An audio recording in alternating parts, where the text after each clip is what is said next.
പരിശുദ്ധ ഖുർആനിലൂടെ അല്ലാഹു സുബ്ഹാനഹു വ തആല പറയുകയെന്ന് പ്രവാചകരെ, നിങ്ങൾക്കിതാ സത്യപ്രകാരം വേദഗ്രന്ഥം അവതരിപ്പിച്ചെന്ന് തന്നിരിക്കുന്നു. അതിൻ്റെ മുൻപിലുള്ള വേദഗ്രന്ഥങ്ങളെ തൗറാത്ത്, ഇഞ്ചീൽ, സബൂർ അതിനെ ശരിവയ്ക്കുന്നതും അവയെ കാത്തുരക്ഷിക്കുന്നതുമത്രേ ഈ പരിശുദ്ധ ഖുർആൻ. അതിനാൽ താങ്കൾ അവർക്കിടയിൽ നാം അവതരിപ്പിച്ച് തന്നതനുസരിച്ച് വിധി കൽപ്പിക്കുക. താങ്കൾക്ക് വന്നു കിട്ടിയ സത്യത്തെ വിട്ട് താങ്കൾ അവരുടെ തന്നിഷ്ടങ്ങളെ പിൻപറ്റിപ്പോകരുത്.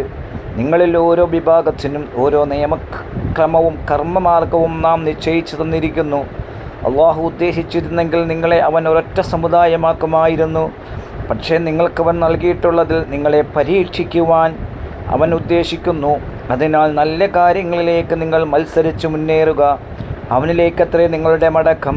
നിങ്ങൾ ഭിന്നിച്ചിരുന്ന വിഷയങ്ങളെപ്പറ്റി അപ്പോൾ അവൻ നിങ്ങൾക്ക് അറിയിച്ചു തരുന്നതാണ്. മരണശേഷം നമ്മളിതിൽ വിശ്വസിക്കാതെ ഏതൊന്നിൽ വിശ്വസിച്ചിരുന്നുവോ അപ്പോൾ ആ ഒരു വിശ്വാസവുമായിട്ട് മുന്നോട്ട് പോകുന്നവർ പരിശുദ്ധ ഖുർആനായിരുന്നു സത്യമെന്നും അതിലെ കാര്യങ്ങളായിരുന്നു, അതിലെ വിധികളായിരുന്നു യാഥാർത്ഥ്യമെന്ന് പിന്നീട് അത് മനസ്സിലാകും. പക്ഷേ അപ്പോൾ മനസ്സിലാക്കിയിട്ട് കാര്യമില്ല.